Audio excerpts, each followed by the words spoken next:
Welcome to the Anthro Art Podcast, a space of anthropological insight connected to real-life situations. Here we explore topics of social inequality and inclusion, sustainability and the social self. We aim to bring a more nuanced understanding of our world and its challenges, but also inspiration and ideas on how to solve them together.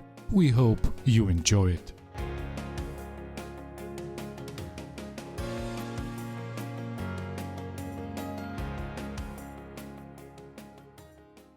Who owns the wind?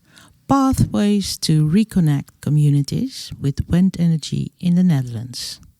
Written and read by me, Diny van Est, also on behalf of Marieke Schwenke and Noud Sleumer. Abstract. In our exploration of wind energy in the Netherlands, Diny van Est, Marieke Schwenke and Noud Sleumer discuss the societal attitudes and challenges. Traditional windmills held local significance, unlike modern wind turbines, which lack community ties. Resistance arises from concerns about visual pollution, lack of fairness, and posing obstacles to wind projects. Sleumer's installation aims to bridge the gap between tradition and modernity, aiming to reflect on our relation with renewable energy. Community energy cooperatives like Rijnland Energy and Zuidenwind involve residents in decision-making and profit-sharing, fostering community empowerment and strengthening the bond with wind infrastructure. The authors stress the importance of policymakers addressing community concerns and involving residents in wind energy projects to ensure a sustainable future. Introduction. As we sail back to the Netherlands after a year at sea, the wind gets a dual role. Not merely facilitating our journey, but it also stimulates reflection on the use of wind power back home. Holland's flat terrain and proximity to the North Sea make wind a significant player in historical landscape. Traditional windmills, once essential for local safety and livelihoods, harness the power of wind to grind grain, saw wood and pump out water to drain the land. As we approach the coast, a new sight greets us. Offshore wind turbines rising from the sea, their huge blades catching the wind to produce sustainable energy. It's a modern version of our beloved windmills. Yet the contrast between these two forms of wind energy is strong. While offshore wind farms symbolize progress and environmental consciousness, their onshore counterparts often face opposition. Anthropological scholars emphasize the value-laden nature of technologies, indicating that societal attitudes toward wind energy are deeply influenced by cultural and social factors. Sleumer's design research, available at Noud Sleumer, conceptual designer, seeks to understand how people actively shape values associated with windmills and wind turbines. The old windmills, he states, were deeply embedded in an economic, technological and social local system. Contemporary wind turbines, however, stand as anonymous steel towers. They visually alter the landscape, while at the same time they seem no longer connected with local communities. Is our social relation with wind energy alienated? In this article we explore a part of the Dutch energy transition, focusing on the shift from fossil fuels to sustainable energy sources through wind power. Over 3,000 land-based wind turbines now scattered across the country. We look into the complexities of this transformation. With more wind projects to come, it is crucial to find pathways that foster a connection between us and the wind. What is needed to overcome this alienation? We will study the perspectives of both anti-wind turbine activists and community energy cooperatives related to wind energy projects on land. At first, we will examine the concerns expressed by anti-wind turbine activists. They raise issues related to visual pollution, noise and the impact on wildlife, such as potential harm to birds. Local protests in the Netherlands have posed significant challenges for dozens of onshore wind projects. Next, we will explore Sleumer's design project, which studies the disconnection between modern wind turbines and their historical counterparts, the windmills, exploring the alienation felt by communities towards. Next, we will explore Sleumer's design project, which studies the disconnection between modern wind turbines and their historical counterparts, the windmills, exploring the alienation felt by communities towards contemporary wind infrastructure. Further, we turn our attention to community energy cooperatives. They represent a grassroots approach to renewable energy, where local residents actively participate in and benefit from the projects. Research by Schwenke shows the potential of these cooperatives. They actively re-engage residents with the wind and challenge ownership structures, ensuring that companies do not monopolize its benefits. Finally, we'll conclude the paper with our findings. They offer insights for strategies to overcome alienation and achieve sustainable change. Learning from anti-wind turbine activists. Wind Alarm, a growing citizens' movement, opposes plans to install 150 to 200 meter high wind turbines in close proximity to residential neighborhoods and natural landscapes. The objections raised by local residents have resulted in project cancellation, delays and suspensions. Their primary concerns focus on landscape impact, public health and property values. In contrast, the national government takes the lead in coordinating decision-making for wind projects larger than 100 megawatt, which translates to 30 wind turbines. Decisions are based on the administrative agreements between the government and the provinces. Notably, the government has designated about 10 areas in the Netherlands as suitable for large-scale wind energy projects. One of these 10 areas, the Drentse Veenkolonie, made national news when the local population strongly opposed the arrival of windmills in the wind park name called Drenthe Monde and Oostermoor. It spans 2 municipalities across a vast 50 square kilometer area. While the residents acknowledge the need to address climate change, they are resistant about living amidst 45 wind turbines. Critics raise concerns about disruption of the natural landscape.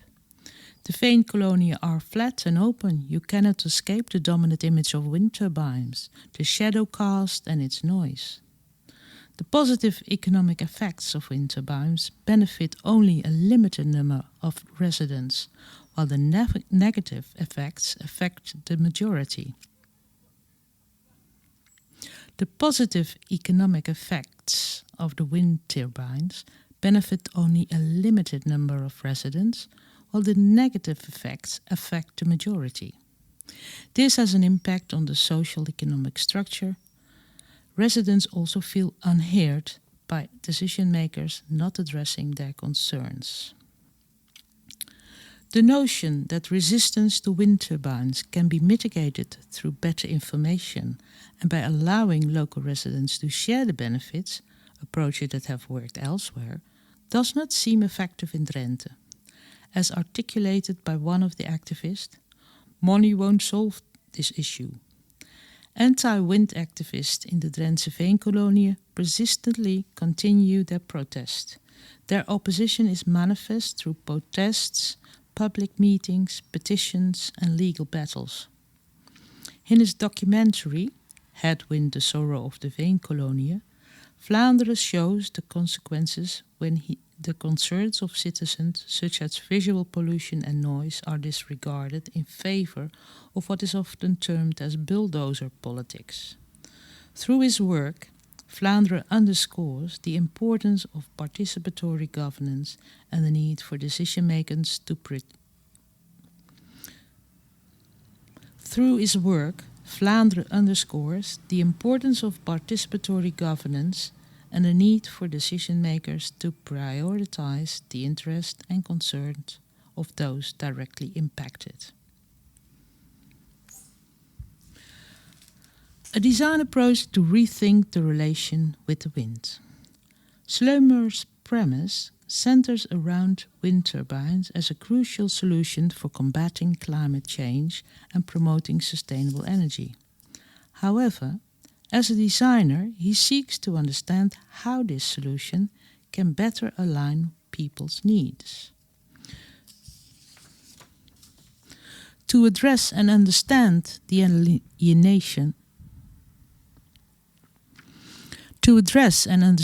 alienation some communities feel towards wind energy, as we have seen in the Drentse Veenkolonie case. To address and understand the alienation some communities feel towards wind energy, as we have seen in the Drentse Veenkolonie case, Sleumer delves into historical archives and engages with both supporters and opponents. His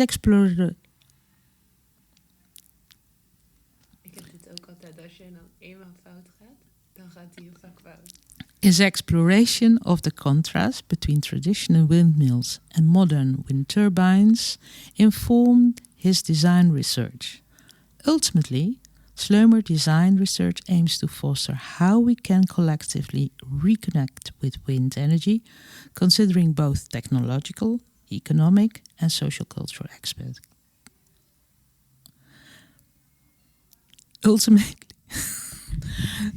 Ultimately, Sleumer's design research aims to foster how we can collectively reconnect with wind energy. Drawing inspiration from the traditional windmills, Sleumer studied the archives of the Open Air Museum in Arnhem, a museum that collects and displays Dutch material culture. He discovered numerous artifacts adorned with the motif of windmills. These objects, such as porcelain, plates, wood carvings and more, serve as tangible reminders of the enduring presence of windmills in the Dutch collective consciousness. Moreover, he uncovered an interesting and historical parallel. Back in the 1800s, windmills faced similar criticisms.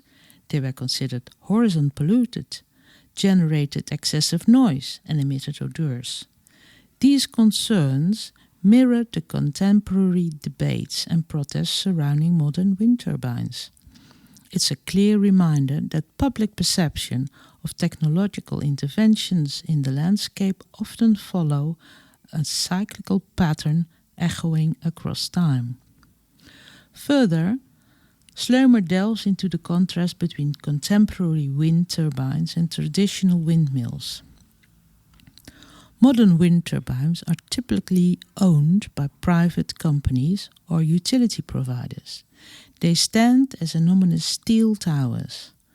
Unlike traditional windmills, which were closely tied to local economies, contemporary turbines may lack a direct societal and economic connection. In contrast, traditional windmills were fully embedded in the economic and social fabric of their surroundings. Each windmill had a known miller and a multi-functional roles included grinding grain, sawing wood and draining polders. These windmills were essential for local safety and livelihoods, contributing to stable food supplies and protecting against floods. Finally, Sleumer interviewed with both wind turbine supporters and windmill opponents. Ultimately, he identified 10 most important conditions referred to as pillars that are more or less important for creating broader support for wind turbines.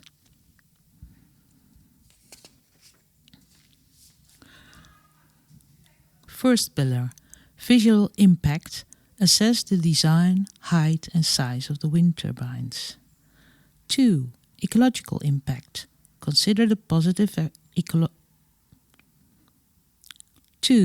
ecological impact. Consider the positive ecological effects of the wind turbine. 3. Integration into landscape. The extent to which wind turbines blend in with the environment. 4. Safety. Local residents' confidence in the safety of the wind turbines. 5. Noise. Address concerns about sound volume. 6. Technological development. Examine the quality of technology used in the wind turbines. 7. Economic local benefits. Explore the economic advantages for local residents. 8. Shadow flicker. Assess issues related to shadow flicker. 9. Ownership and identity. Consider how connected and responsible local 9. Ownership and identity. Consider how connected and responsible local residents feel toward the wind turbines. And 10. Participation in installation and operation. Involvement of the community in installing and operating the wind turbines. To visually symbolize these 10 pillars and to connect them tangibly with the traditional windmills, Sleumer crafted 10 miniature wind turbines. Each mini wind turbine serves as a representation of a specific pillar. Using vintage ceramic tiles, plates and cups as building blocks, he designed a novel kind of wind turbine. Remarkably, each turbine spins at different speed. Faster rotations signify the greater importance of the corresponding pillar. This installation aims to bridge the gap between tradition and modernity, inviting contemplation on our relationship with renewable energy resources.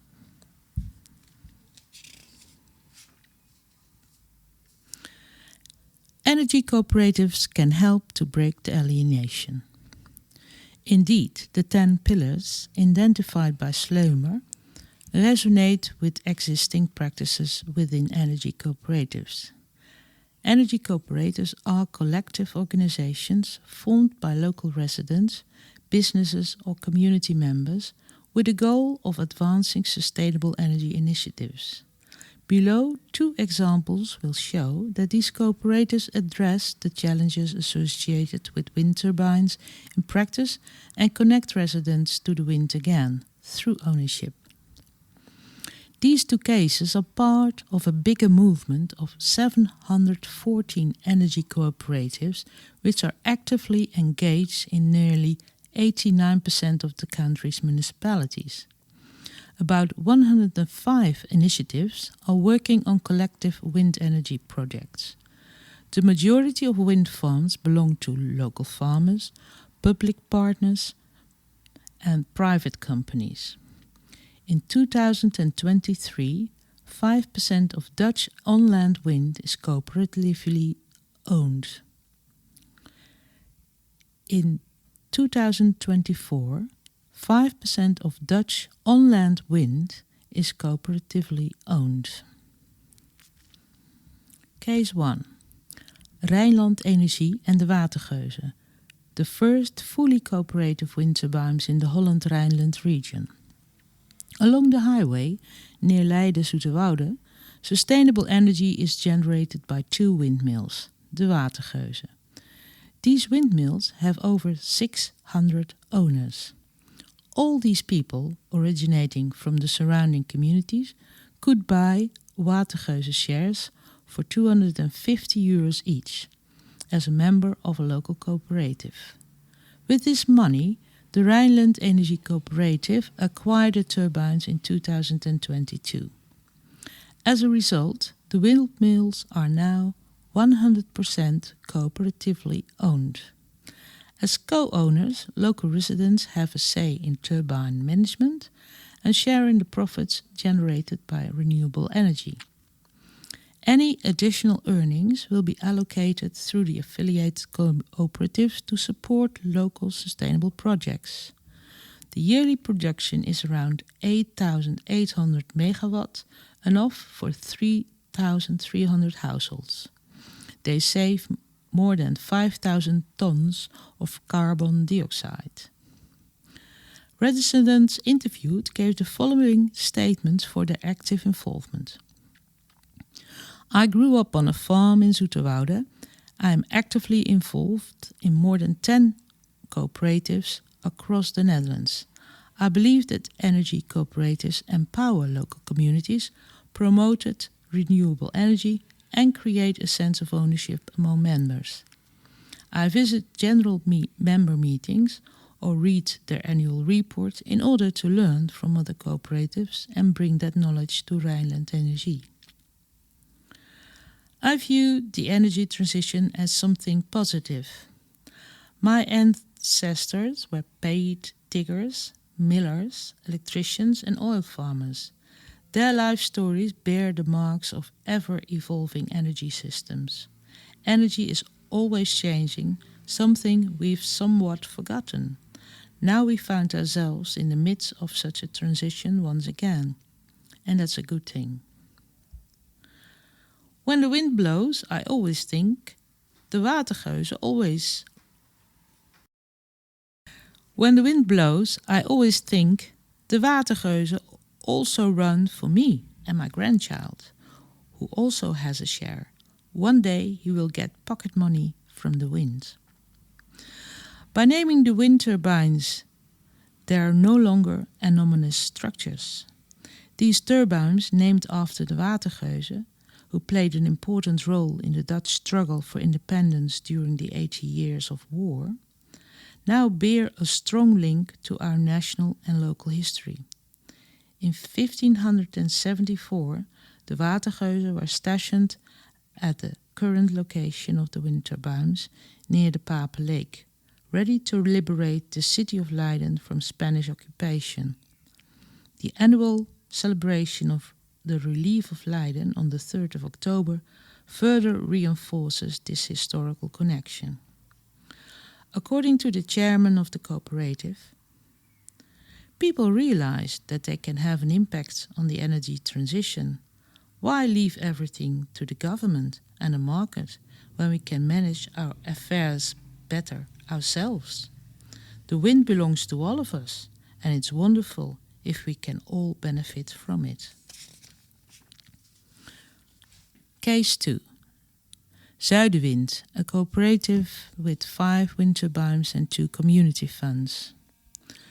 Zuidenwind, founded in 2011, is a cooperative of citizens in the south of the Netherlands. This cooperative has 700 members. Their mission is to boost wind energy production together with the local community.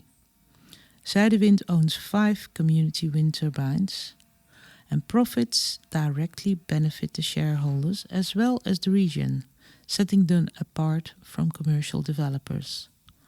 Local projects can assess the community and fund.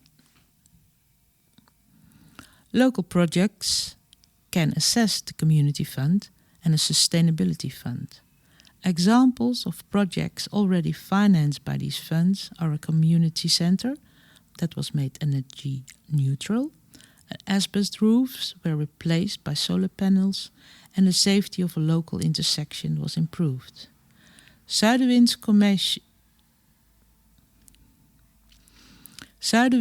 commitment to renewable energy underscores the idea that wind energy belongs to everyone.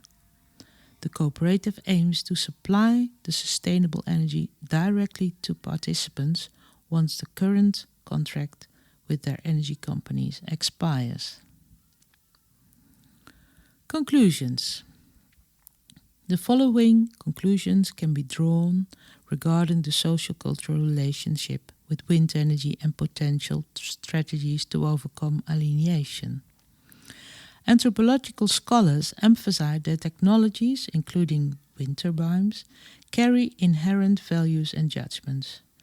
This suggests that societal attitudes toward wind energy are not solely based on its technical aspect, but also deeply influenced by cultural and social factors.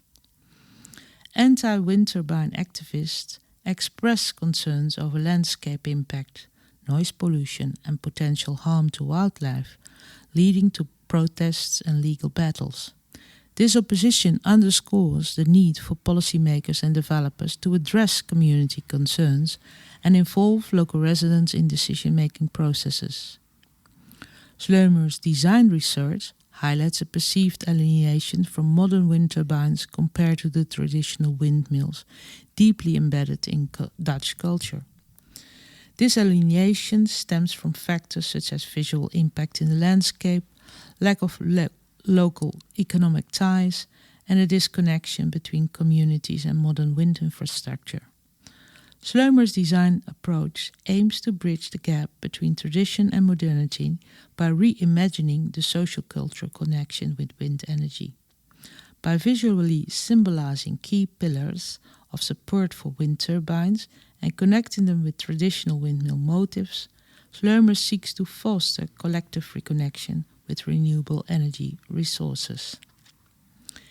Energy cooperatives like Rijnland Energy and Zuidenwind demonstrate how community ownership and involvement can address alienation from wind energy. These cooperatives are part of a bigger movement of 740 energy cooperatives, of which 105 initiatives are working on collective wind energy projects. These cooperatives empower local communities, promote renewable energy, and create a sense of ownership among members, thereby fostering a stronger connection with residents and wind infrastructure. Naming wind turbines after historical figures, like the Watergeuze, and linking them to local history reinforces their connection to the community and enhances residents' sense of ownership and pride in renewable energy initiatives.